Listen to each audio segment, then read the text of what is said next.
सारी जिम्मेदारियों से आजाद हो गए हो तुम। भाई साहब, मैं चाहता हूँ कि रूहान और अनाया की शादी जल्दी हो जाए। तुम्हारे ही दोस्तों में से किसी ने ईशर को बताया कि यहाँ फार्म हाउस पे तुम किसी लड़की से निकाह कर रहे हो। कसम से अम्मी, जब से मेरी शादी हुई है ना, इस इन्नाया के मसलों में फंसी हुई हूँ। आज इस खानदान की डोर और मजबूत हो गई आमिर। मेरी अपनी तो कोई शादीशुदा जिंदगी है ही नहीं। ईशल शयान फार्म हाउस पर निकाह कर रहा है। क्या?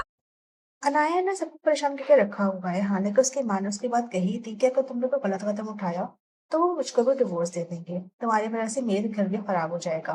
लेकिन वो उसकी बात नहीं सुनती, वो शयान शादी करने के लिए चले जाती है। अनाया की माँ परेशान होकर आयशा को कॉल करती है, उसे कहती है कि अनाया घर से चली गई है और मुझे उसको समझ में नहीं आ रहा। तो आयशा उससे ये कहती है, मैं तो परेशान होकर रह गई हूँ, जब से मेरी शादी हुई है अनाया की वजह से मैं अपने घर में फोकस ही नहीं कर पा रही हूँ, ना ही मैं अपनी शादीशुदा जिंदगी में कोई फोकस कर पा रही हूँ, सिर्फ उसके मसलों में रहती हूँ।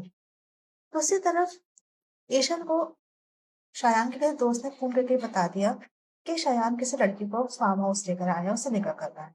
ईशन अपने बाप को बात बता देती है। उसके बाद जब वहां पहुंचता है तो शायान से ये कहता है कि तुम किस लड़की को निकाह करने के लिए लेकर आए हो, ईशन को किसी ने फोन करके बताया है।